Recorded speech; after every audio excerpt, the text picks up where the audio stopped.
Welcome everyone. Good morning to all of you. My name is Katarzyna Kopecka-Piech, and I have a pleasure to open the workshop, the 9th workshop towards development of mediatization research. Welcome to Lublin, to Maria Curie-Skłodowska University, to the Department of Mediatization, which organized this event. We do it together. I mean, myself, Mateusz Sobiech, and Karolina Burno-Kaliszuk. We are all here today with you. Let me start with a very, very short introduction. This event is organized by our department in cooperation with Wroclaw Academic Hub and Academia Europaea Wroclaw Academic Hub. These are our partners who have been supported us from the early beginning when we started almost a decade ago these workshops. And this year's edition is also in partnership with section Communication and Sport of European Communication Research and Education Association. We are very grateful and we are proud we have such great partners and supporters of this event. Thank you very much, guys, for being with us this year. Just for a very short reminder, these events are related to broad speaking mediatization research.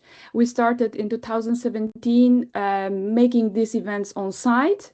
Started with working with Jeroen Bolin, Johan Fornas, Andreas Hepp, and since pandemic 2020, we moved our events online and make them more international and more available for many people, and we decided to keep it this way.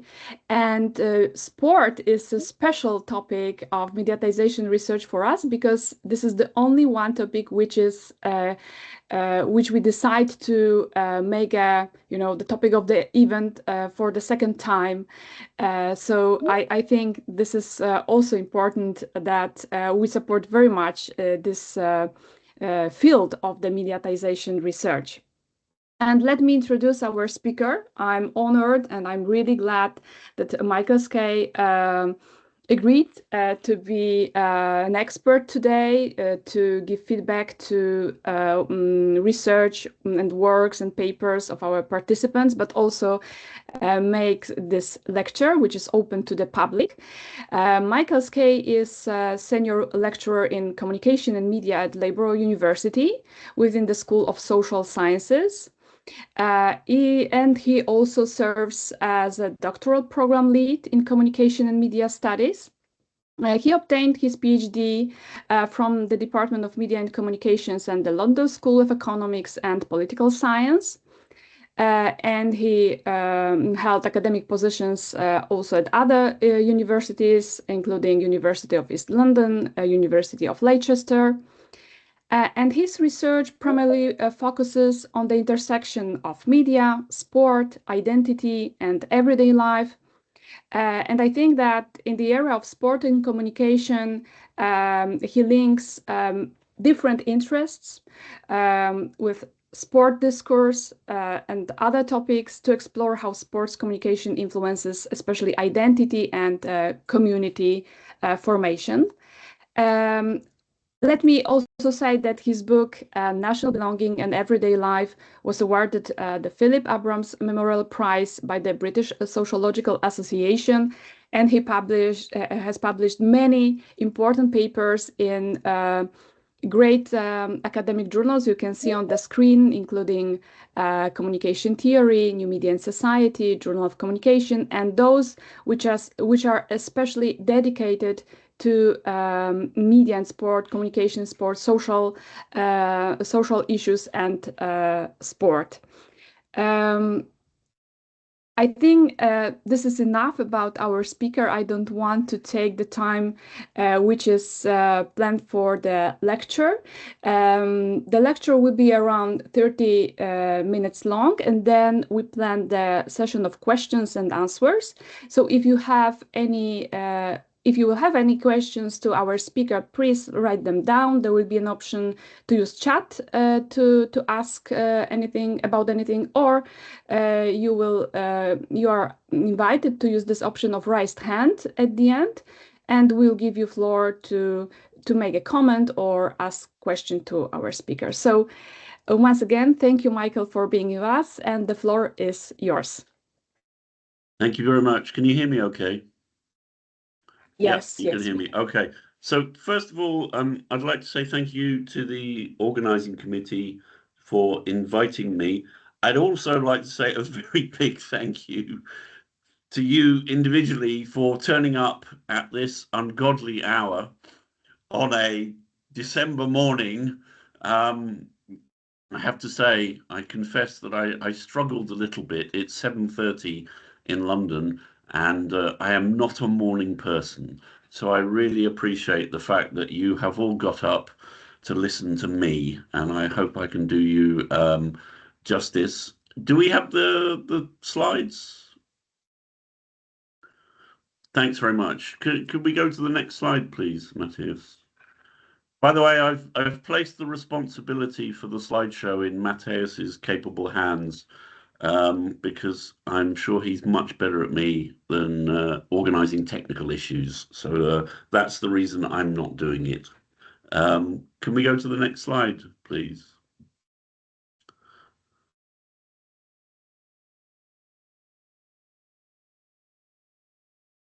So the next slide, you mean the confession? Yeah, that one, or overview? The confession. Thank you very much. Oh no, actually the overview, if you don't mind.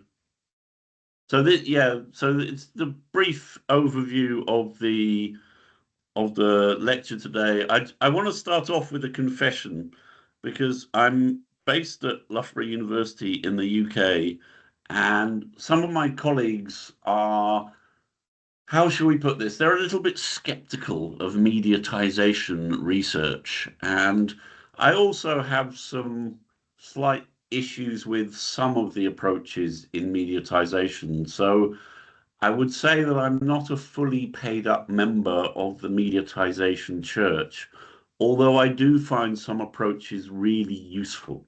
And so what I want to say is talk a little bit initially about some of the issues that I have with mediatization, but then talk about the approaches that I find particularly useful.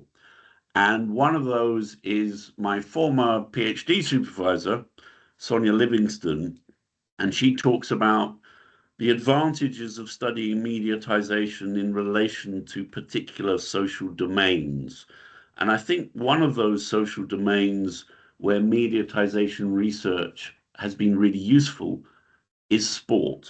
And I find the work of Schultz and his 4 dimensions of mediatization to be really productive in thinking about sport and how sport is both changing in the contemporary era, but also thinking about changes in the past as well.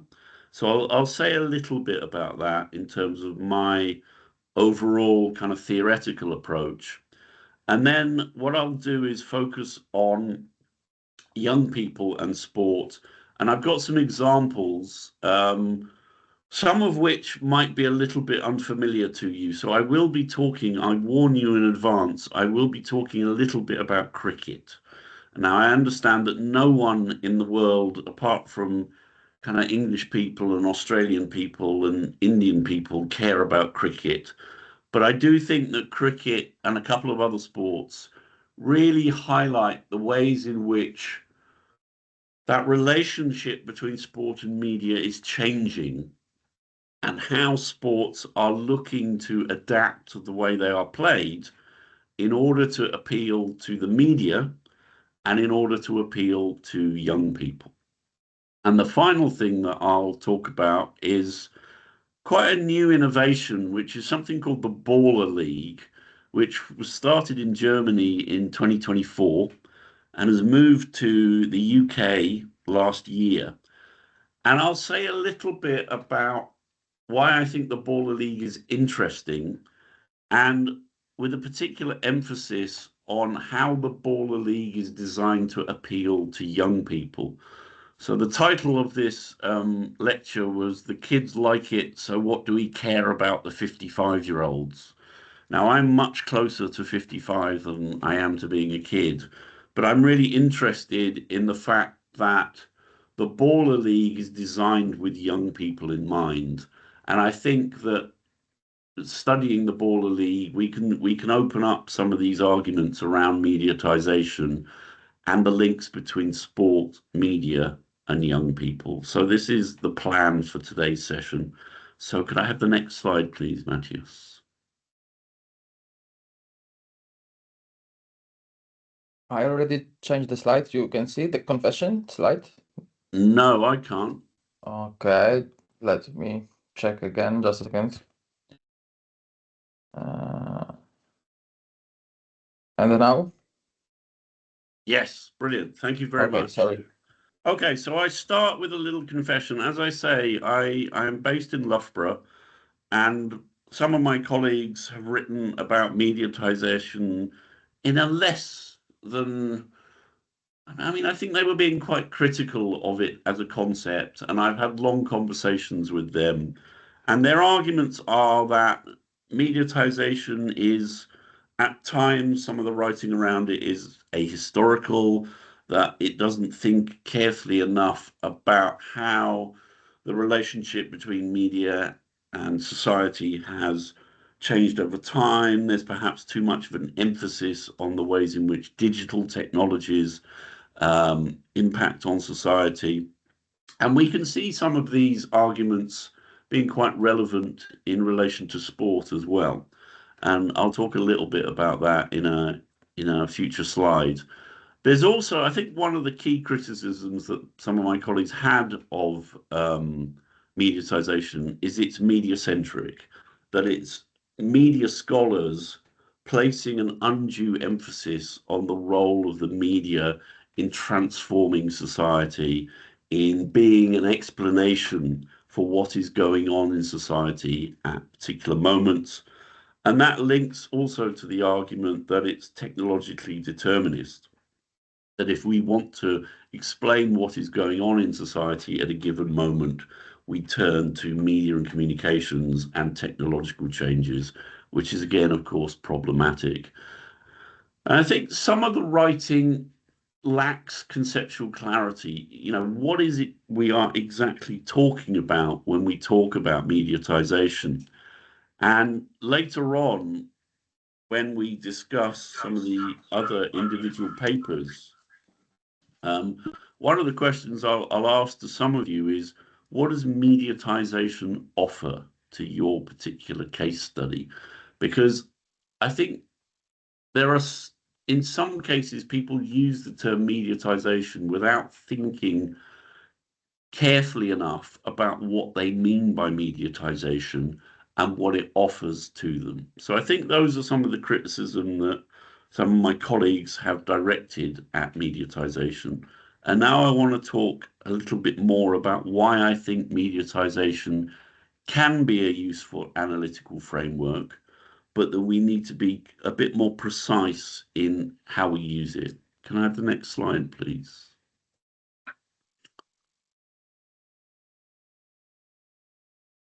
Thank you. So broadly speaking, and here I'm drawing on Livingston and Lunt's work, because I think it is really useful in kind of focusing more specifically on how mediatization as an analytical framework can be quite useful for us as communication and media scholars. So broadly speaking, they define mediatization as the influence of media institutions and practices on other fields of social and institutional practice. Now that's quite broad, I think, and I think that highlights some of the criticisms of mediatization research. But then they go on to talk about this idea that we should focus on domains of society. And I think this is where mediatization can be really useful. If we move away from these kind of sweeping understandings of social change to look at how different communication and media technologies operate across time in different social domains. And those domains will have their own actors, their own rules and regulations, their own resources and expertise. So we could, for example, look at education as a social domain and think about the media's impact on education over time. We could look at politics, so some of the earliest research on mediatization, which again I find quite persuasive, thinks about how politicians have to become increasingly media actors over time. And again, I think that is quite useful. And I think we can also think about sport as a particular domain and think about the media's impact over time in relation to newspapers, in relation to radio, in relation to television. And one of the other things that I've argued is that rather than starting with media and what media does to society or politics or individuals, it might be actually more productive to start with people. To start with people and to ask, what are people doing at this particular moment in time? And how are they using communication and media to do certain things, to achieve certain objectives? And so one of the studies that I carried out looked at how young people were engaging with football. And we found that increasingly they were engaging with football through the media. Another study I carried out with a colleague was based in East Africa in relation to Zambia and Kenya. And we looked at football, and again we looked at how people followed football. And instead of being really interested in local forms of football, they were very much orientated towards football in England. And the only way they could follow football was through the media. And they were changing their everyday activities. So they'd find out quite early when their favorite team was playing, and they organized their daily activities around this football match. And they'd have to perhaps save up to go and watch this game. And their knowledge of football was linked to England, English culture, and English teams.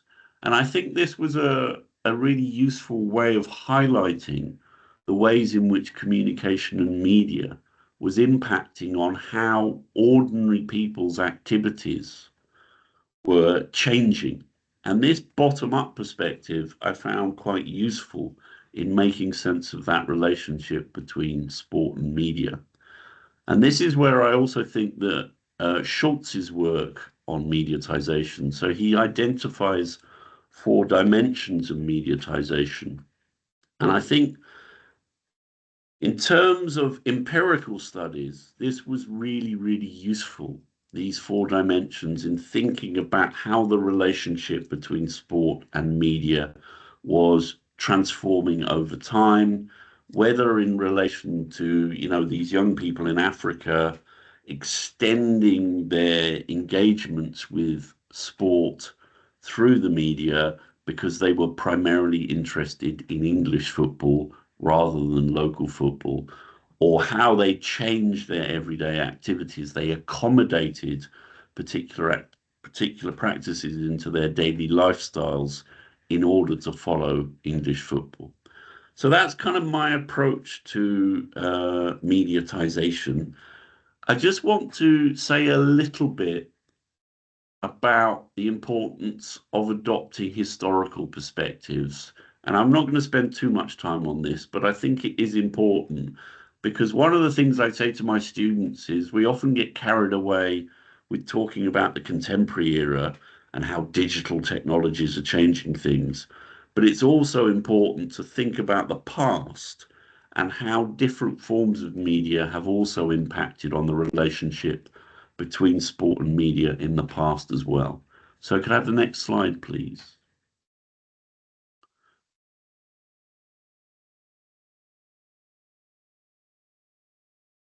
I already changed. Can you see it? Elm tradition, yeah, this one? Sport and media, I haven't got it in front of me, no. Okay, I have to reshare again, just a second. Okay, no problem. Maybe good to have a Mateusz, I little- will share it because I'm working on Windows. Maybe it will be working better.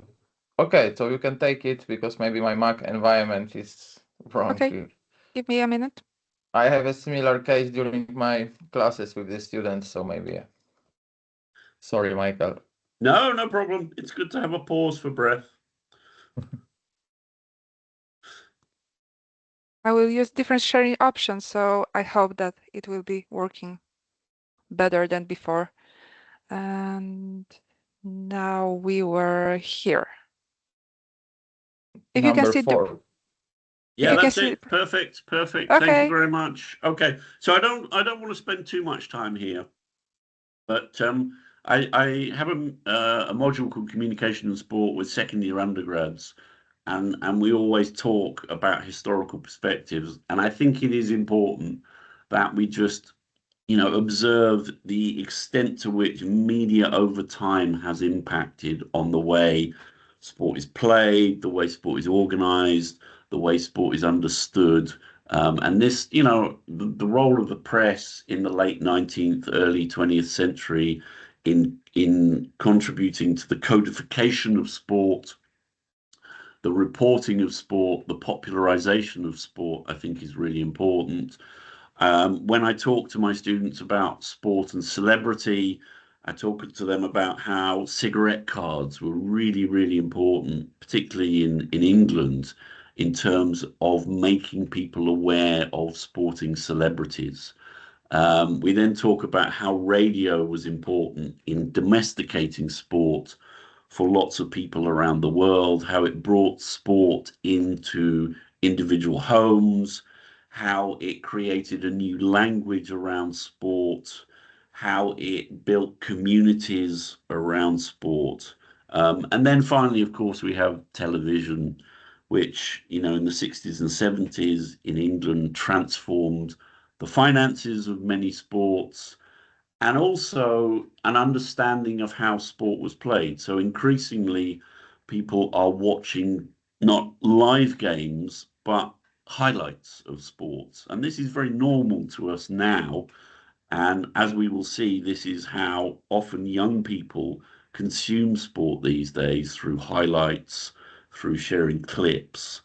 But actually, it was television that made this normal. So I just wanted to briefly note that it is quite important to have a historical perspective on that relationship between sport and media, rather than simply emphasizing the changes that are happening today. Next slide, please. Now, this is where I think mediatization research comes into its own, and this is again something I talk about to my students. And this is partly inspired by the work of Altheide and Snow in the 70s, who were looking at how some of the big American sports were changing in relation to TV coverage. And they talked about a media logic and how the media was impacting on the way in which sport is played. And I think we can see elements of this in the contemporary era in relation to a whole host of different sports who are changing the way they score the sport. So, for example, in sports like badminton, in table tennis, the scoring system has changed over the last couple of decades. And the reason it's changed is to make the sport more attractive to media audiences. Many sports are incorporating new technologies, again, to offer a new perspective on what is going on the field, to make things more exciting. So things like tennis, hockey, rugby, football are all incorporating elements into the way they played. And I think new formats, and the Baller League would be an example of this, are also being introduced as a way, again, of attracting media audiences. So I'll give you a couple of examples here. In rugby in this country, it used to be that there was a league system at the elite level, and the teams would play over a season, and whoever finished top at the end of the year would be the champions. Now, that was changed quite recently to a playoff and grand final system. So what happens is at the end of the season, the 4 top teams go into a playoff, and whoever wins the playoff go into a grand final, and whoever wins the grand final is crowned the champion of the rugby season. Now, the reason for this is to attract media attention, because those playoff and those grand finals are a focus. They can be seen as a media event which generates increasing interest in the sport. And lots of sports have moved to this sort of system where you have these major media events that can be hyped up and can be used to bring in interest from people who aren't particularly rugby fans. And one of the reasons for this is sports are increasingly concerned about attracting young people. There are concerns in many parts of the world that the average age of the sport fan is growing. And I just want to talk a little bit about this before we look at how some sports in particular have looked to change the way they're run, the way they're organized, the way they're covered in order to appeal to young people. Next slide, please. So there's a few statistics here that there's a couple of recent surveys that have looked at the difference between the way different generations engage with sport. And what is noticeable, and what I want to really pick up on, is the difference between how people my age, so I'm in my early 50s now, so people in their 40s, 50s, 60s, the way they engage with sport is quite different to the way people under 30 engage with sport. So people under 30 tend to watch live sport less. They tend to attend games less, and they tend to watch the broadcasting of live sport less as well.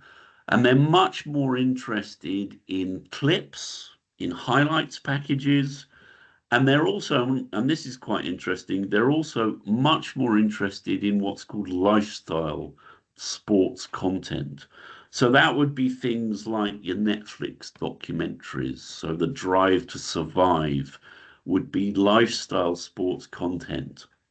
And it's really noticeable that there's been a growth in engagement by young people in particular.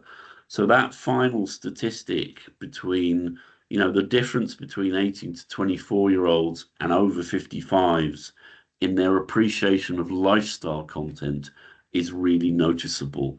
And of course, Drive to Survive has been very successful in boosting the profile of Formula One. And this is one of the reasons why so many other sports are now thinking about how they generate lifestyle content, whether it's through Netflix or through other forms of content, in order to engage young people. Next slide, please. So again, this just highlights the way in which different generations engage with, in this case, the Premier League.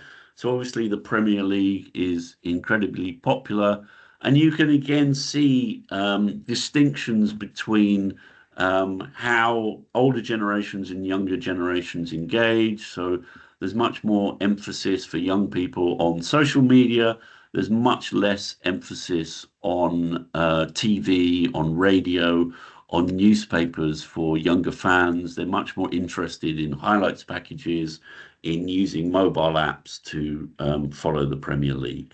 Thank you. Next slide, please.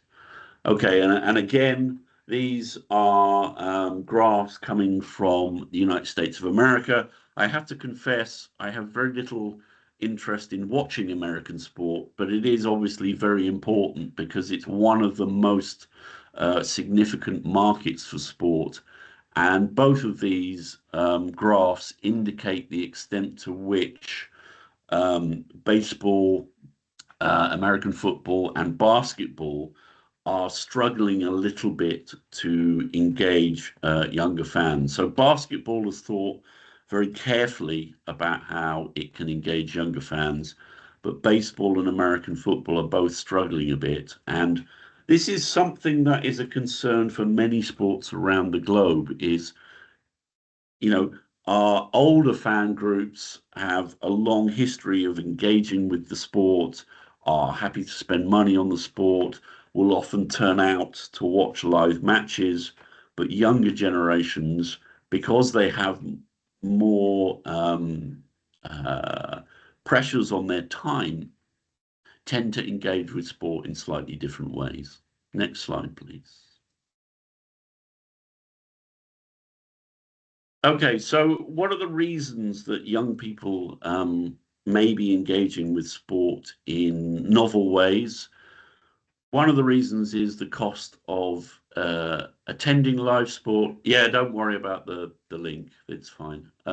So it's very expensive now to attend many sports. There's pressures on young people's finances as well as their attention. And this idea of the attention economy, I think, is quite useful in trying to think about how sport and media is progressing in the contemporary era. There are lots of pressures on young people's time, on young people's money. And so sports are having to think very carefully about how they engage with them. There is some evidence that young people are not prepared to devote time to watching live events. You know, if you think that some sports take place over a period of hours, that they're not prepared to dedicate that amount of time. They'd much rather watch the highlights. They'd much rather share events. And as we will see, some sports are thinking very carefully about how they change the way the sport is played, about how they introduce new formats in order to engage younger people. Young people are now expecting to be able to engage with sport on demand, and they're not prepared to wait. They want to see the key moments almost immediately. And again, that has an impact on how they engage with sport.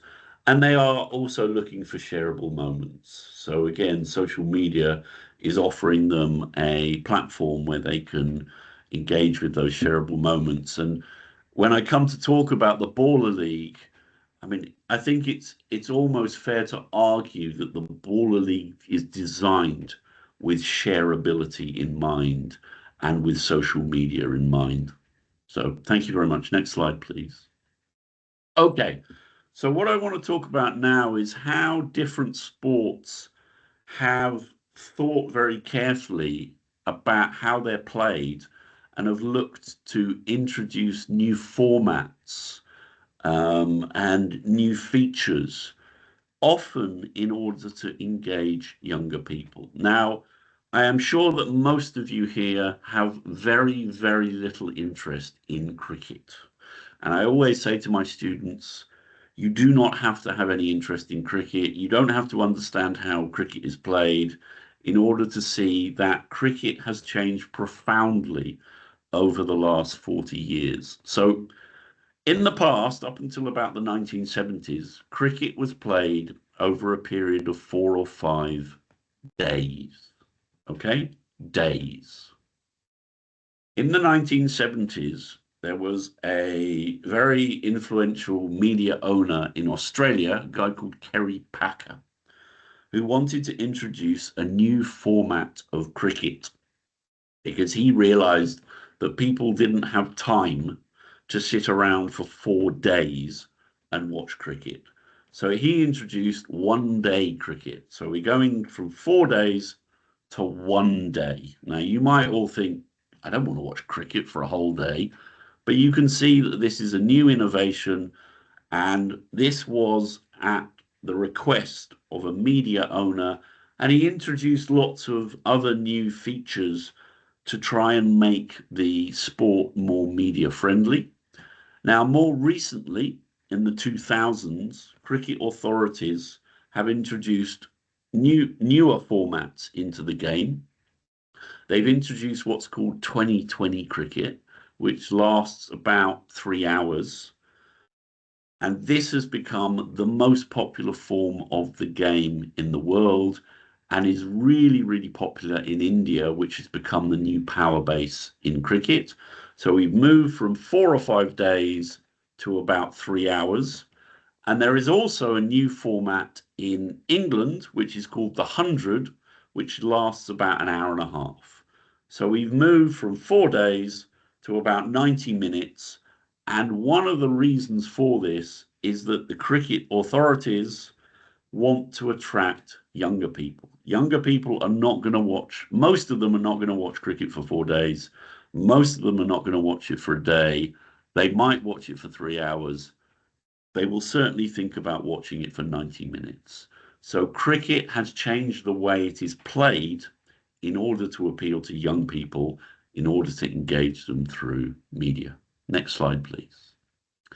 So Formula One. So some of you might be a bit more familiar with Formula One than you are with cricket, but Formula One has been held up as a sport that has fundamentally transformed itself in the past, I guess, 10 years or so since Liberty Media bought the rights.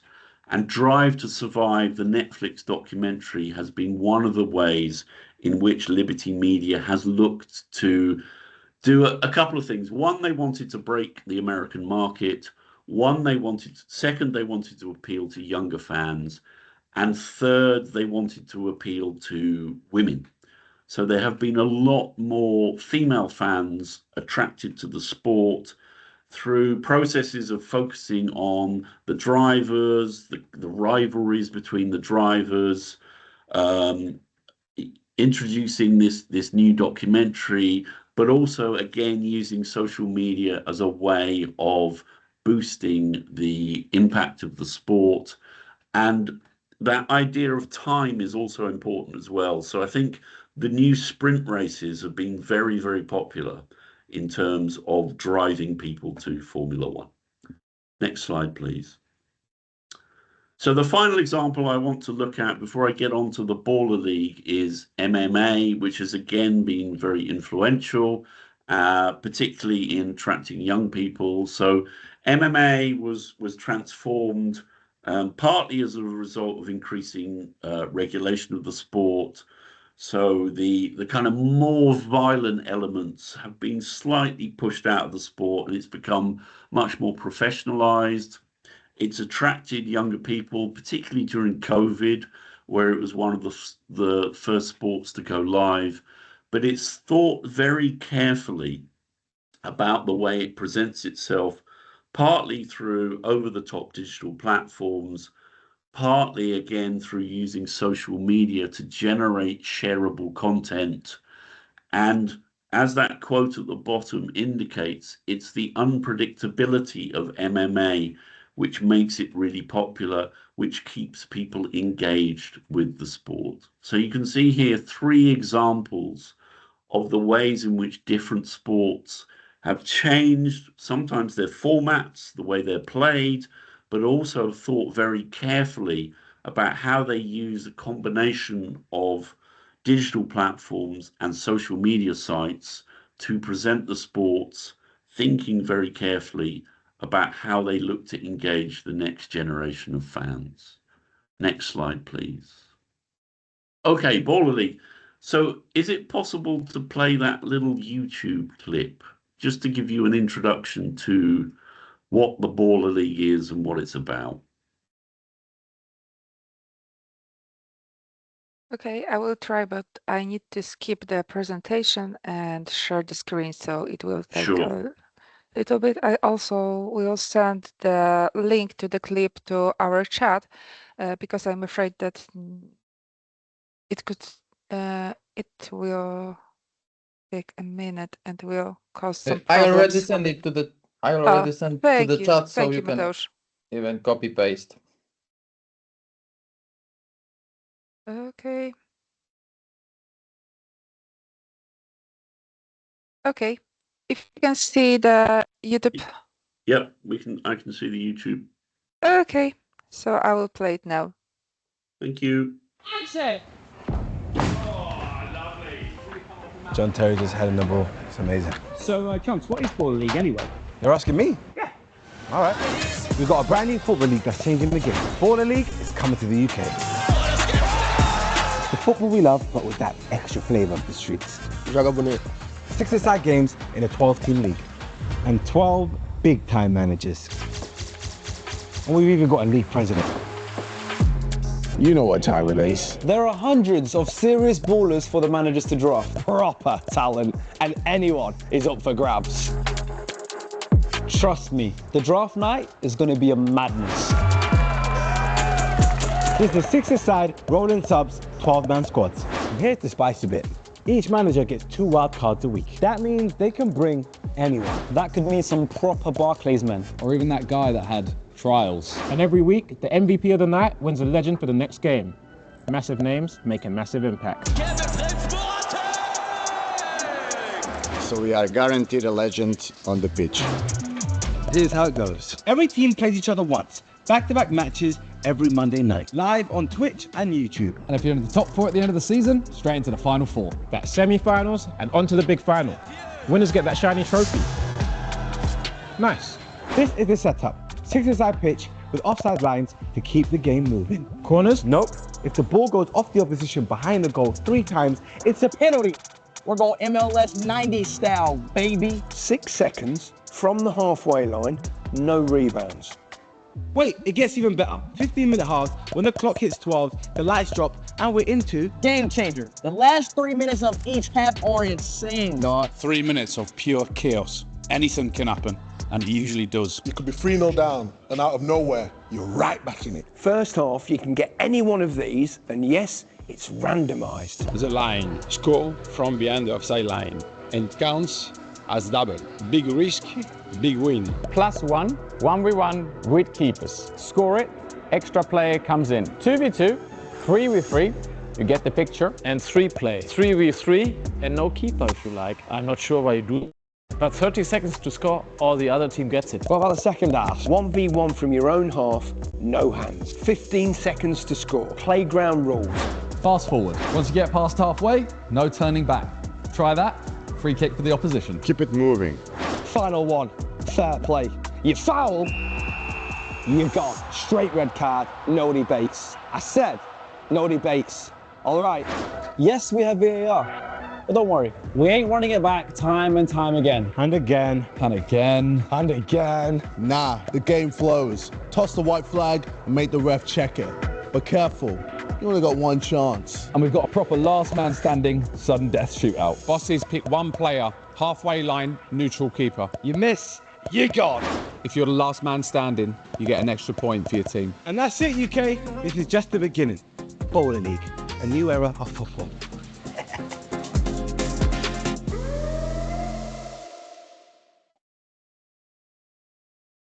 Thank you very much. So I realise I'm running out of time, so I'm going to keep the next bit fairly quick. You'll be probably glad to know. Can we go back to the PowerPoint, please?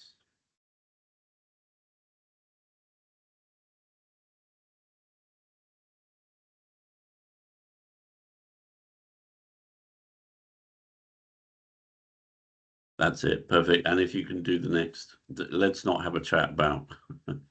Okay, so what I want to talk about is a couple of aspects of the Baller League, because I think they highlight, again, that relationship between sport and media in the contemporary era, and also these attempts to appeal to young people. The Baller League is absolutely about appealing to under 30s. So it's media led. It's all about. So it's shown in this country on Skey, which is a digital platform, but it's predominantly about social media, and you can see some indications of how popular they are on social media. What's quite interesting about the Baller League is the revenues come through primarily through sponsorship. They're not that interested at this point in time in media rights. And they're certainly not that interested in people coming through the door and paying lots of money and generating income in that way. It's also quite interesting that it's manager-led. So the players are really not that important. So it's about getting influences in along with some former footballers and also a couple of other stars of kind of popular culture as well. So I just want to talk very briefly about those different elements because I think they are quite novel. Can I have the next slide, please? So basically, Baller League is designed to generate digital content. Production costs are kept very low. The media rights, I mean, the deals that they have with Skey, for example, are not particularly extravagant. And they don't really pay the players that much, as you can see. And they don't announce how much they pay the managers. But what the argument is here is that the influencers in particular are happy to partner with Baller League because they are making their money through social media deals. And so they may have to pay the former footballers and the kind of the mainstream celebrities a bit of money to associate with the teams. But generally with the influencers, they're happy to be associated with the Baller League because it generates engagement through social media. So it's a really different economic model, which I think is quite interesting. Next slide, please. So the funding primarily comes through sponsorship. It is sponsors, you won't be surprised to learn, that are interested in the youth market. I've actually been to a Baller League game and it cost me £15 for about 4 hours entertainment, which is, you know, pretty cheap compared with most sporting events these days. You know, so if you compare the Baller League's economic model and its revenue generation, it is primarily about sponsorship, which is tied to social media. Next slide, please. And the stars of Baller League are also slightly different. I mean, most of the players are former footballers who had trials with professional clubs, perhaps didn't make it, playing in the non-league, playing futsal. They're not particularly important. The stars are the managers, and they come from different sectors and are designed to appeal to different demographics. So the really important ones are the influencers. So they are aimed at young people. Don't worry if you haven't heard of these people, because they tend to be aimed at the British market. They are trying to appeal to female fans, I think, as well. So there's a couple of female managers. One, Chloe Kelly, plays for the England professional team, and Maya Jama is a kind of popular culture celebrity. And then I think there's some interest in trying to appeal to older fans through managers who are former professional footballers. And then I think Idris Elba is quite an interesting one. He's obviously a mainstream Hollywood star. But I think it's quite interesting that the emphasis in professional football is very much about the players, whereas the emphasis in the Baller League is about the managers. But I mean, they're obviously looking at influencers to attract young people, but I do wonder what the long-term prospects are in terms of engaging young people through influencers, whether they will move on after, 4 or 5 years because they're interested in new things. And this is one of the things I spoke to with my students about.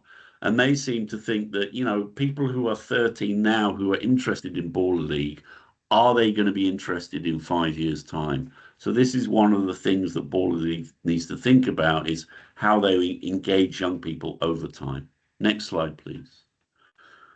And it's quite interesting that, in traditional football, certainly in this country and in Europe, it's a community element. Or it has been up until recently, is that you supported your local team, you had an affiliation through your family, whereas Baller League is trying to build affiliation in a slightly different way, and perhaps more on an American model, through what they call storytelling, through engaging fans through cultural phenomena, which is basically the use of influencers, the use of established celebrities, and hoping to deepen their loyalty over time. And again, I would question this. I'd be interested to see whether those fans who are 9, 10, 11 now are prepared to go with the Baller League over the longer term? Or do you need to keep selling it to a younger generation every time? And what are the long-term prospects? And I think, you know, the approach can be quite usefully linked with some elements of the sport media literature. Joseph Maguire wrote a very influential piece in 2011 and identified personalization and narrativization as a particular feature of sport media in the contemporary era. And I think that works really well in relation to Baller League. And I promise you, the next slide is the last one, and then I'm going to stop. So just in terms of thinking about mediatization in relation to the Baller League, and those 4 dimensions that Schultz talks about, I think they can be, again, usefully applied. This idea of accommodation, I mean, Baller League is designed to accommodate social media and the ways in which young people use social media. So its format is about generating shareable moments that can be shared on social media. And I think this is an interesting way of applying this idea of accommodation. I mean, substitution has long been talked about in relation to sport media, about how people are substituting going to watch sport in the flesh with media engagements, and that really applies to Baller League as well. Although we're seeing a shift from kind of media broadcasts of the live event again to social media. I mean, extension again can be talked about. You know, the Baller League is focused on particular domestic markets, Germany, the UK. It's opening a branch in the US, but potentially could appeal to a global audience. So it's kind of extending beyond its domestic setting. An amalgamation, I mean, going to the event itself was quite interesting because the focus is really on online audiences. They are interested in engaging online audiences. And so they amalgamate the kind of in-person experience with the digital experience with a real emphasis on the digital fans. So again, I think those 4 dimensions of mediatization that Schultz talks about work pretty well in relation to the Baller League. And just the final slide, which is the conclusion. So I think mediatization is a useful sensitizing concept. It can point us to particular relationships. I have a slight problem with those that try and think about transformations over society as a whole, but I'm much more interested in how mediatization can be used in relation to particular social domains.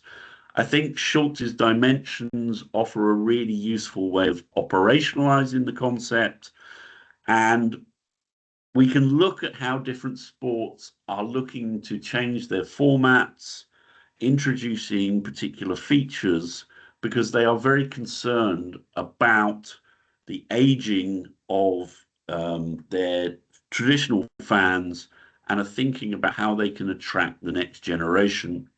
And we are also seeing the emergence of new formats like the Baller League, which are very much focused on young people. And I apologize for going over time, but thank you very much for your attention.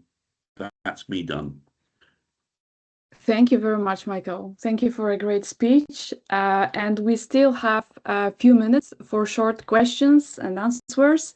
So guys, if you would like to ask something, the floor is yours. Neil, please.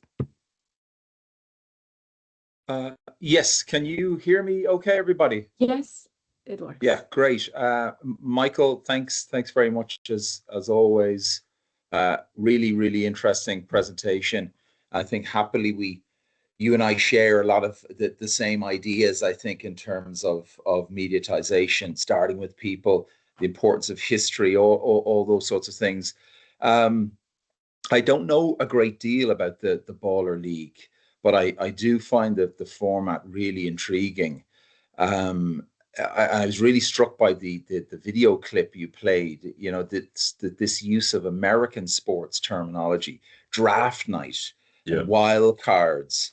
audiences are guaranteed a legend, and it reminded me of my own kids years ago, sort of buying Match Attacks cards and trying to find the shiny Match Attacks cards. But what I wanted to ask is that, like, we all know one of the unique qualities of sport is liveness and that kind of unpredictability of outcomes, and you mentioned that.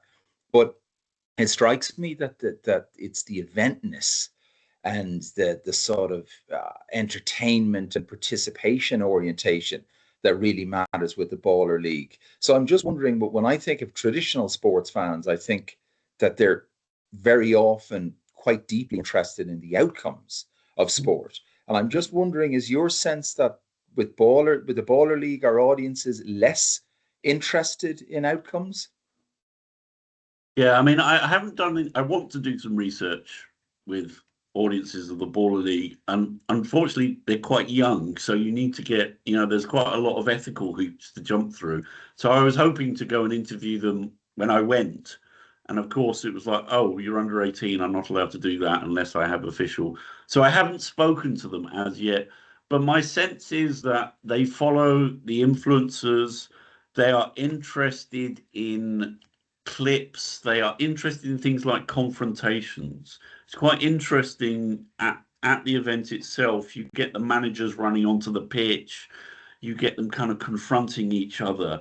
And so I think the sporting outcome is there, but it seems to me that it's about great goals, confrontations, the influencers calling each other out.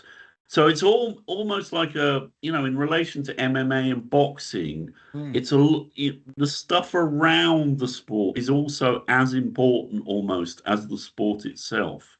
I think you've written about this, right? Yeah, that's really interesting, because a term that's emerged it's new for me, but you mentioned, you talked about sort of the Formula One stuff, but sports adjacent content. Yeah. This has just sort of landed on me in the last, let's say, 6 months, but I think it's really relevant, and I think it sort of captures many of your points, in a sense that you're right. It's the stuff around it, almost paratextually in a sense, rather than necessarily who scores what and the end result of the game, which is fascinating. But I won't hog the mic anymore. Thanks so much, Michael. That was a great presentation. Thanks, Neil. Thank you very much. And now, Daniel. Yeah, thanks from my side as well. This was really an inspiring talk, and I loved how you exemplified all the different trends by focusing on these sports. I also have a question regarding the Baller League, because you mentioned some of the actors, that the managers are maybe more important than the players. But what would you say about the importance of the live commentators there? So I think this role is maybe a little bit underestimated, because in Germany, I have the luck that I'm a friend of Robbie Hunke, who is the major commentator for the German Baller League. And he was voted the employer of the month of the year for Baller League for 2 times now. And he told me how much he earns for commentating one game day. So this is massive, because you said, okay, it's not so expensive, this Baller League, but this coverage is massive. And he also works for RTL, German broadcaster, and so, and he earns a lot more when commenting the Baller League. So how would you rate this importance in the UK maybe, and regarding all this shareability and the other aspects, this traditional commenting? Yeah, I think I hadn't actually thought about that, but yeah, I think you're right. I think what was interesting to me is when I went, we turned up quite early, and there weren't many people in the arena, and it was all about, at this moment in time, that the announcer was trying to generate an atmosphere, and as more and more people came in, you started to get that atmosphere. But yeah, I think he's important, or the person is important, both in terms of trying to generate the atmosphere in the arena, but as you say, in relation to social media, he or they provide the background to those clips. So yeah, I actually hadn't thought about that, but yes, and you can also think about that in relation to other sports as well. You know, so like boxing is like this idea of the hype man is quite important. So yes, yeah, I think the announcer is the one who kind of tries to build the atmosphere in the arena, but also is the one that makes the clips feel extra exciting, extra important through the way they commentate on the the social media clips, for example. So yeah, I don't actually know who the person is that does the UK one, but I have seen I have seen a couple of interviews that say, this person is quite important in generating the atmosphere. Okay, thank you very much. The time is over, and in a moment we have to switch into the closed part of the workshop. So please let me say thank you very much, Michael, for a great speech and great presentation, showing us the piece of mediatization, showing us the, I think, extreme dynamics, especially in the field of sport. We really appreciate your talk. Thank you guys for the discussion. And thank you very much to those of you who are not the participants of the workshop, but who joined us to listen to Michael and to follow new development in mediatization of sport.